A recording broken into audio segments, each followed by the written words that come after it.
미국 애틀란타주에 마가렛 미첼이라는 신문사 여기자가 있었습니다. 26살의 여기자 미첼이 사고로 다리를 크게 다치고 말았습니다. 실망하고 낙심하여 인생이 무너지는 것 같았습니다. 하나님 신앙이 독실했던 미첼은 마음을 다잡고 뛰어다니는 기자는 할 수 없어도 글을 쓸 수는 있으니 작가가 되어 소설을 쓰기 시작합니다. 처음 쓰는 소설이어서 한 편의 소설을 쓰는데 무려 10년이 걸렸습니다. 미첼은 이제 원고를 들고 출판사를 찾아갑니다. 하지만 3년 동안 이곳저곳 출판사를 찾아다녔지만은 모두 거절당하고 아무도 원고를 읽으려고도 하지 않았습니다. 유명한 작가나 정치인도 아닌 풋내기가 쓴 소설이었기 때문입니다. 원고는 헤어지고 너덜너덜해졌습니다. 그럼에도 미첼은 포기하지 않았습니다. 미첼은 출판사 사장 레이슨을 한번 만나기로 결심하는데 도무지 만날 길이 없었습니다. 어느 날 레이슨 사장이 여행을 간다는 소식을 듣고 미첼은 무작정 기차역으로 가서 기다렸습니다. 시간이 되자 사장이 나타났고 기차를 타려고 하는 순간에 미첼은 다가가서 사장님, 기차 여행을 하시면서 이 원고 한 번만 읽어주세요 라고 부탁합니다.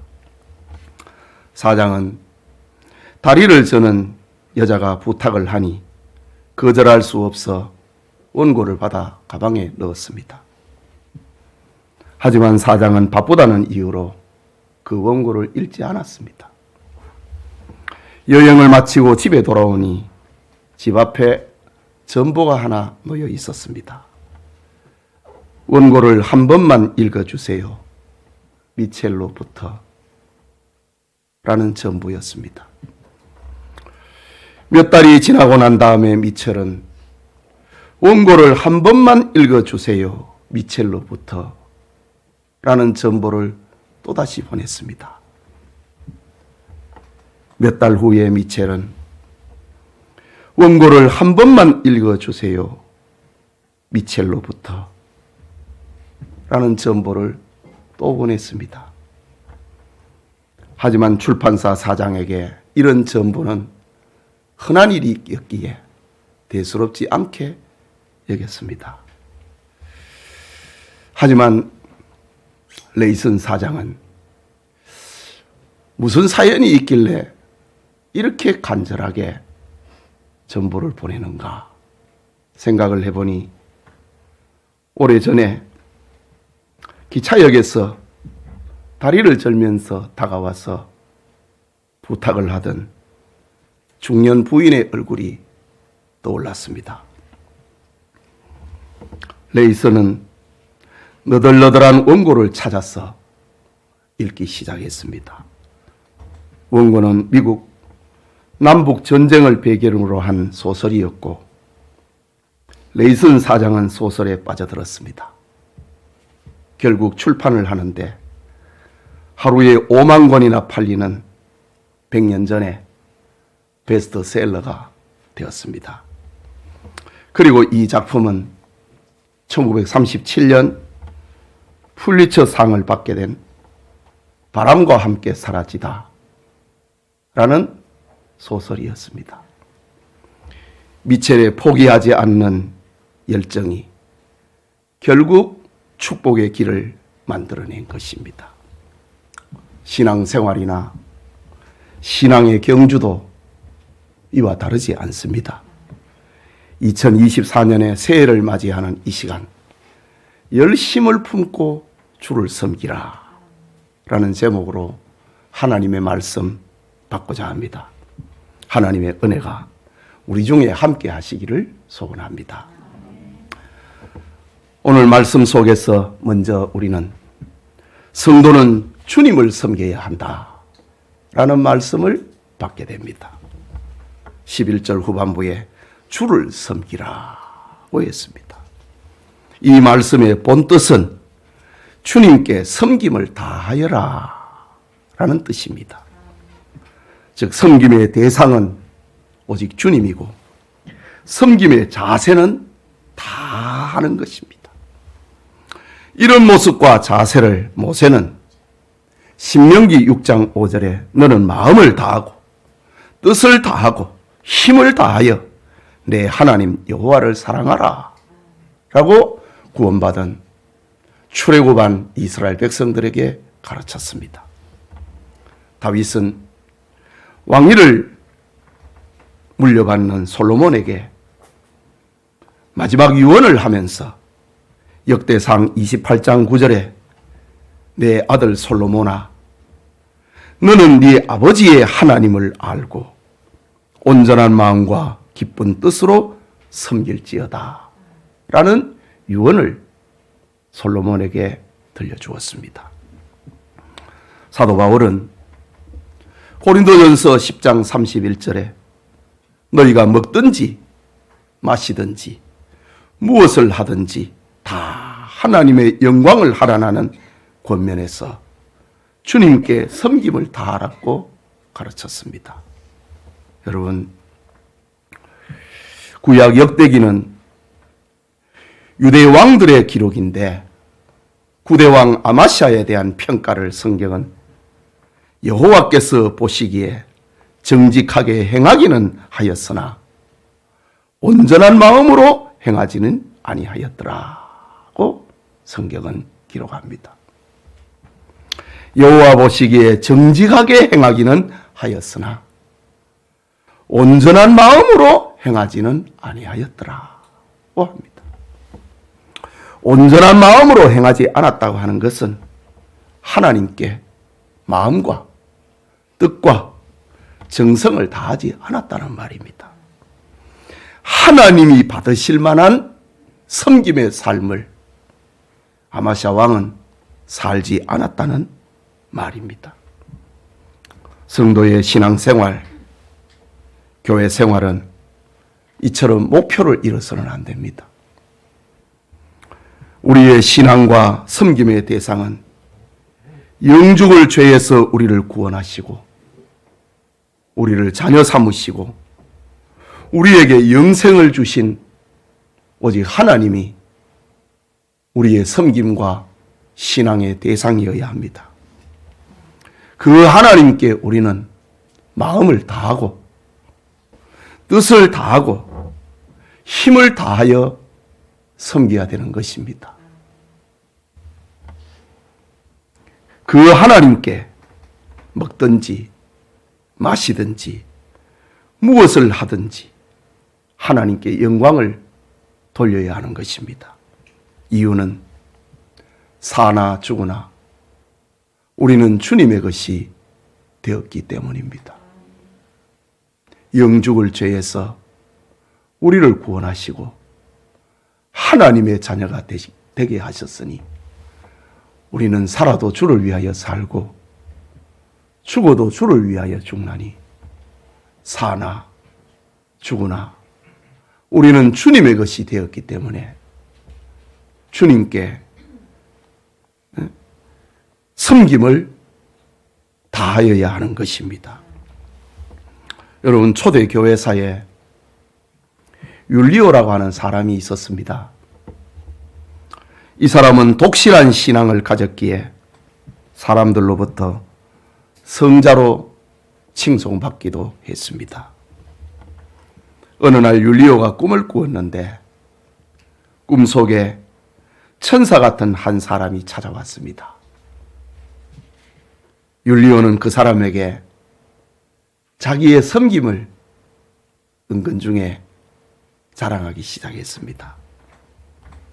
그러자 그 사람은 율리오에게 당신의 섬김을 한번 보여주세요 라고 요구했습니다. 율리오는 가슴에서 섬김의 덩어리를 꺼내서 그에게 주었습니다. 그는 율리오의 섬김을 저울에 올려놓았습니다. 섬김의 무게는 무려 100건이나 나갔습니다.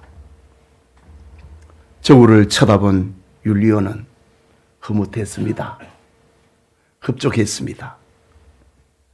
그 사람은 이제 율리오의 섬김 덩어리를 뜨거운 물 속에 놓고 녹였습니다. 섬김의 성분을 구분하기 위함이었습니다. 율리오의 섬김에는 야망이 30건이었고 자랑이 25건이었고 명예심이 40건이었고 사랑은 5건이었습니다. 그래서 100건이었습니다. 하나님이 받으시고 하나님이 칭찬하실 만한 섬김은 겨우 5건밖에 되지 않았던 겁니다. 이것을 본 율리오는 부끄러워서 고개를 들지 못했습니다. 사람들로부터는 독실한 신앙이고 성자와 같다는 칭찬도 받았지만은 하나님의 저울에 올려놓고 풀어보니 5건밖에 안 되는 겁니다. 이후로 그는 더 낮은 자가 되고 섬기는 자가 되었다고 하는 그런 초대교회사의 이야기입니다. 여러분, 유명한 리더십 연구가 코비는 시계를 보지 말고 나침판을 보고 살라고 했습니다. 그렇습니다. 우리는 주님을 봐야 됩니다. 우리의 나침판은 주님이어야 합니다. 그래서 우리는 무슨 일이 있을 때 서약을 할 때마다 신구약 성경 66권은 신앙과 행위의 유일의 법칙임을 믿습니다. 라고 고백하지 않습니까? 성경은 우리의 나침판이고 그 나침판이 가리키는 것은 바로 주님입니다. 새해를 시작하는 우리 성도님들에게 주님을 향한 섬김이 온전해지기를 축복합니다. 크게 둘째로 성도는 부지런하여 게으르지 말고 주를 섬겨야 합니다. 11절을 다시 보면은 부지런하여 게으르지 말고 주를 섬기라고 했습니다. 여기 부지런하다고 하는 헬라 말은 수푸데라는 말인데 신약 성경에는 이 수푸데라고 하는 단어를 다양하게 번역을 하고 있습니다. 그 첫째는 간절함입니다. 부지런함을 성경에서는 간절함이라고 하는 말로 번역하기도 합니다. 고린도후서 7장 11절에는 하나님의 뜻대로 하게 된 근심이 너희로 얼마나 간절하게 하며 부지런히라는 말입니다. 얼마나 변정하게 하며 얼마나 분하게 하며 얼마나 두렵게 하게 하며 얼마나 사모하게 하며 얼마나 열심 있게 하며 얼마나 벌하게 하였는가 라고 합니다. 부지런한 것은 간절한 겁니다. 간절한 것은 부지런함으로 나타나는 겁니다. 둘째는 이 부지런이라고 하는 말을 빨리라고 하는 말로도 성경에는 번역했습니다. 누가복음 1장 9절에 보면은 이때에 마리아가 일어나 빨리 산골로 가서 유대 한 동네에 이르러라고 합니다. 마리아에게 천사가 나타났지요.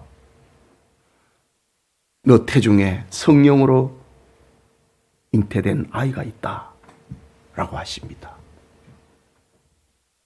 그것을 믿지 못해서 머뭇머뭇 할 때에 네 친족 가운데 엘리사벳은 아이를 잉태하였는데 6개월이 됐다. 한번 가봐라 라고 합니다. 이때에 마리아가 빨리 가서 유대 한 동네에 찾아갔다라고 합니다. 부지런이라는 말을 빨리라는 말로도 번역을 했습니다. 간절함과 빨리, 이런 종교적 부지런함은 고린도전서 4장 2절에는 맡은 자들에게 구할 것은 충성이니라 라는 것으로 나타냈습니다.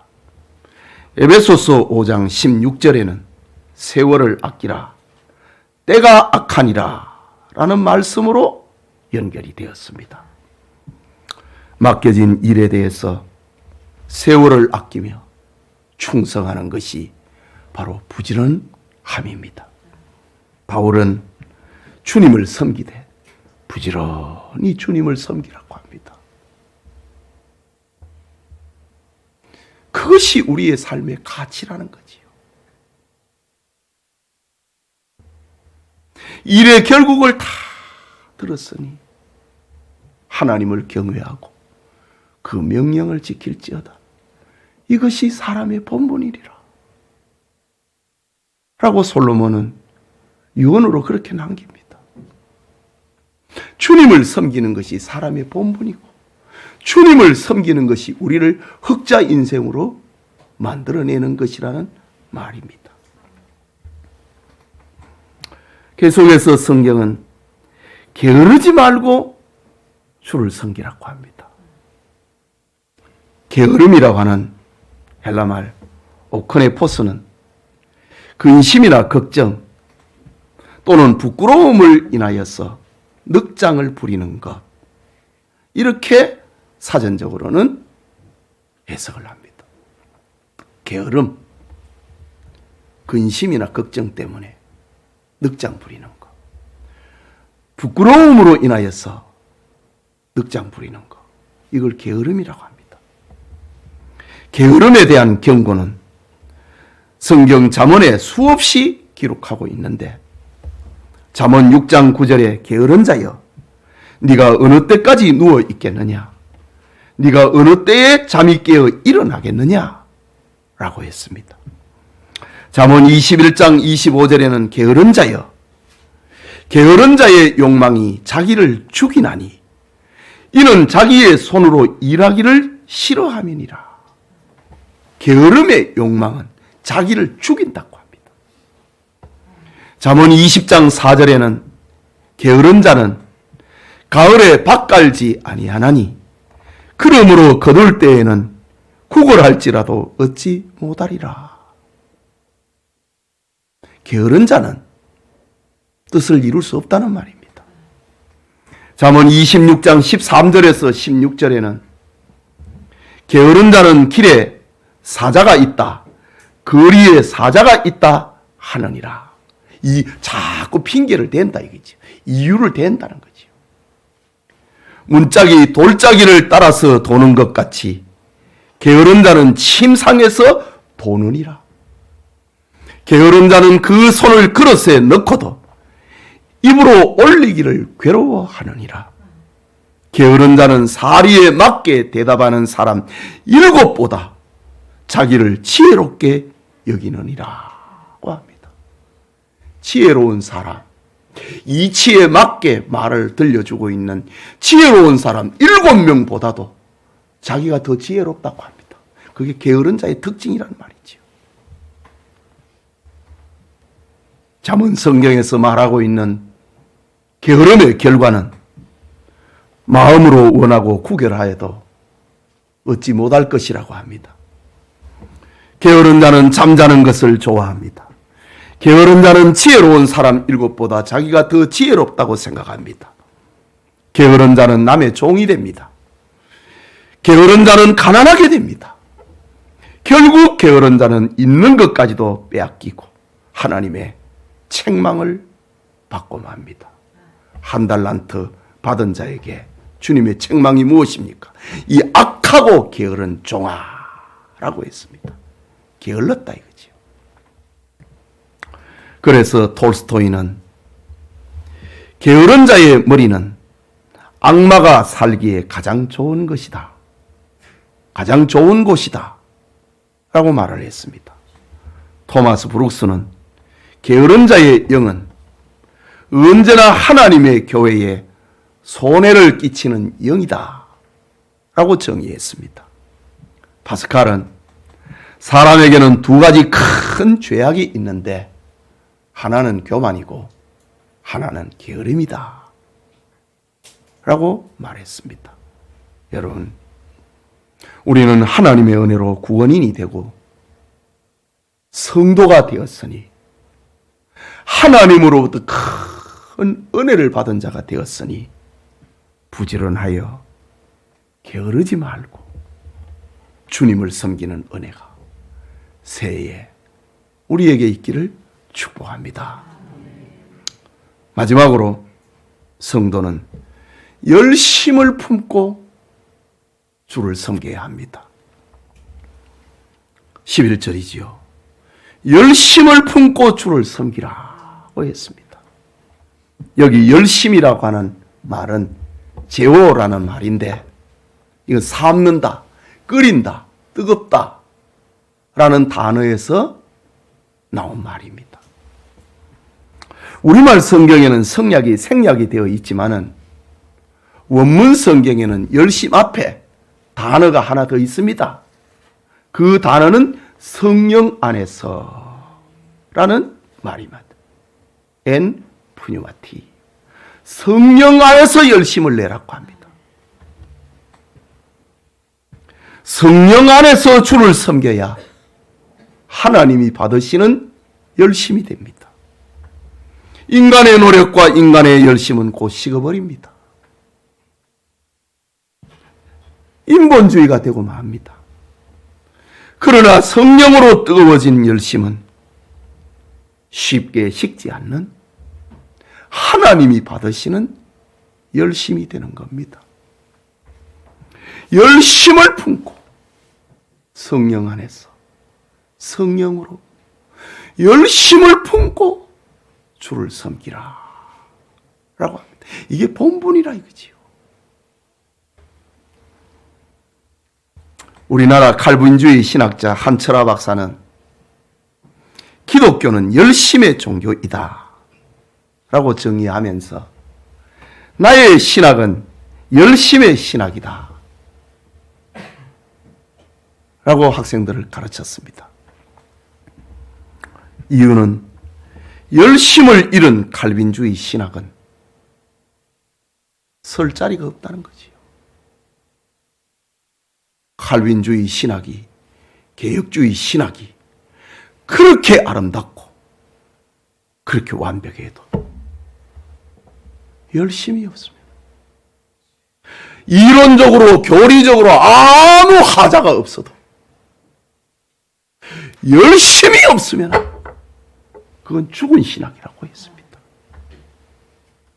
열심을 잃으면 건물이 아무리 아름다워도 아름다운 교회가 될 수 없습니다.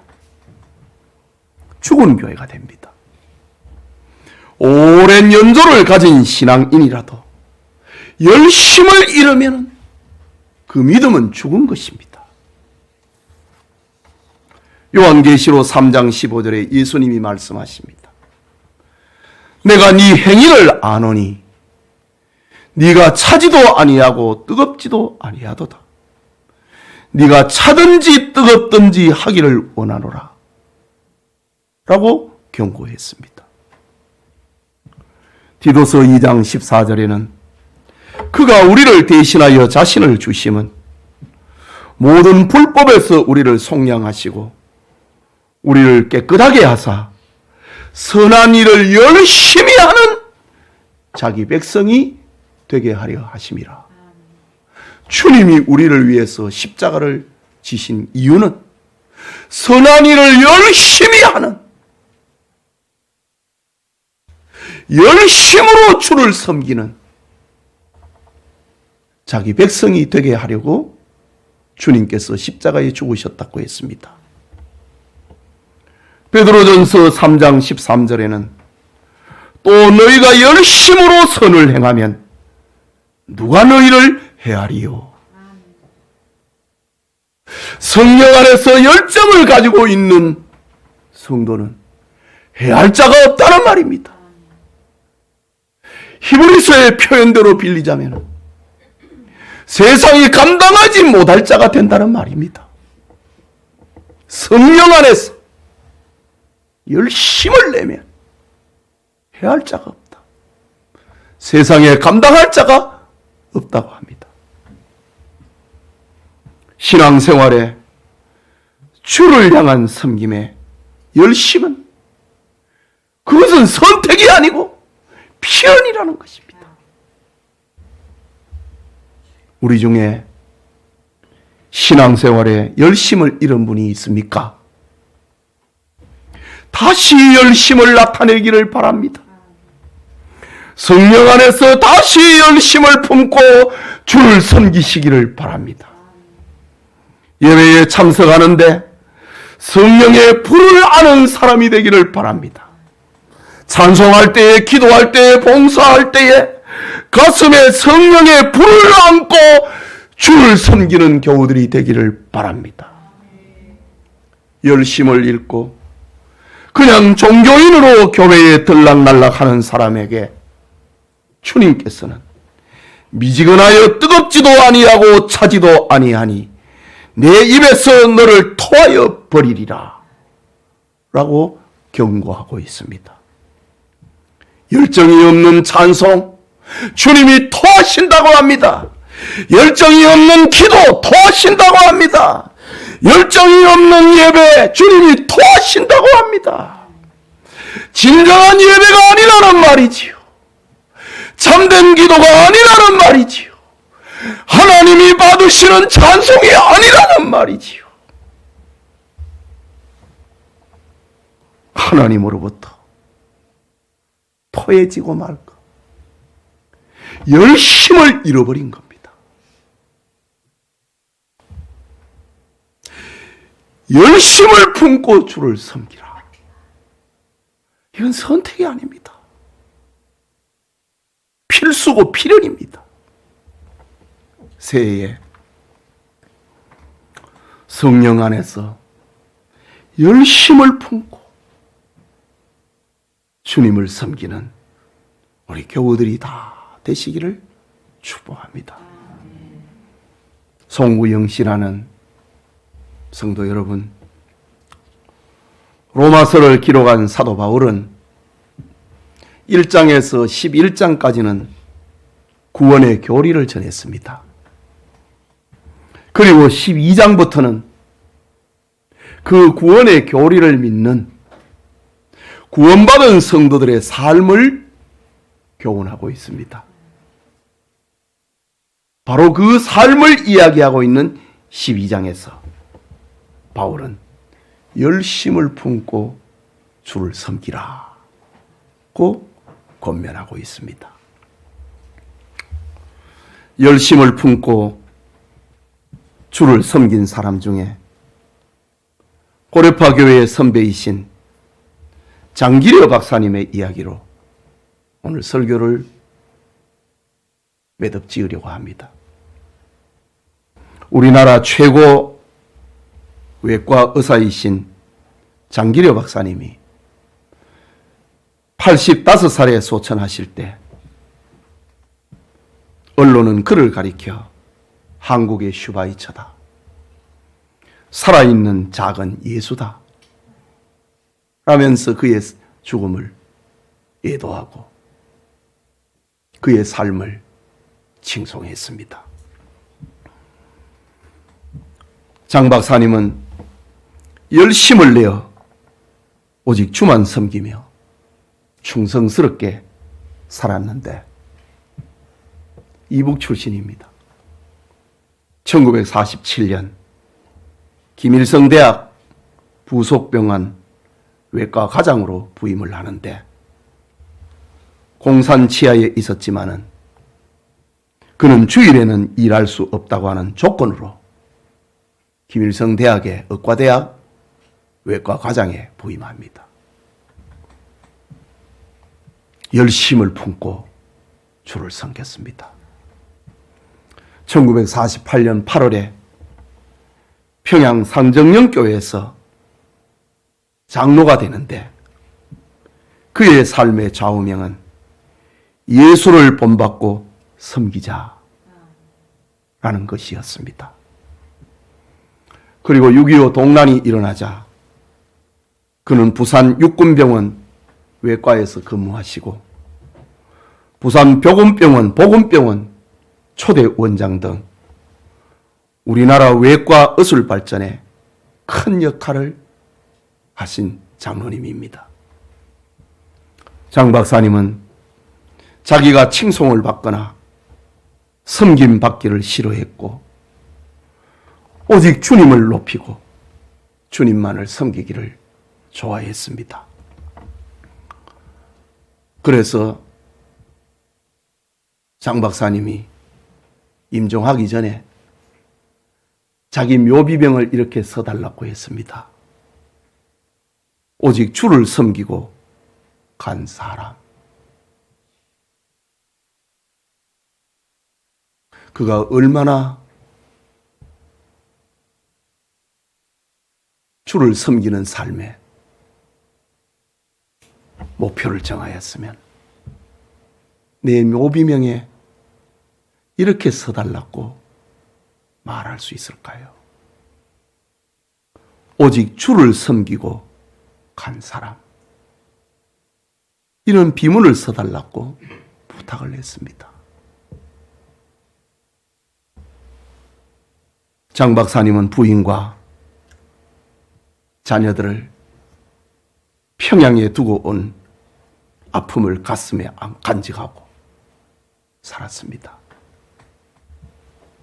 미안해하면서 평생을 열심을 품고 주를 섬겼습니다. 가난하고 병든 자들을 사랑하면서 섬겼습니다. 그는 물질주의와 대영주의로 어두워진 한국의 밤하늘을 밝게 비친 섬김의 별로 사신 겁니다. 예배드리는 성도님, 호랑이는 굶어 죽어도 풀을 먹지 않고 매화는 혹한기에도 향기를 팔지 않는다 라는 말이 있습니다. 호랑이는 굶어 죽어도 풀을 먹지는 않고 매화는 혹한기에도 향기를 팔아먹지 않는다 라는 말이 있습니다. 2024년 새해에 열심을 품고 주를 섬기는 영천의 성도님들이 다 되시기를 축복합니다. 우리 말씀을 생각하고 우리 한번 각자 기도합시다. 나는 열심을 가지고 있는가?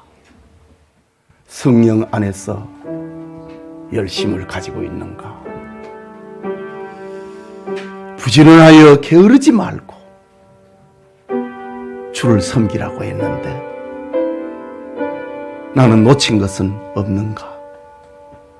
하나님께서 우리에게 새해의 표를 주셔서라도 열심을 품고 주를 섬기는 성도가 되기를 원하는 겁니다. 새해에 열심을 품고 주를 섬기는 우리가 되기를 위해서 기도합시다.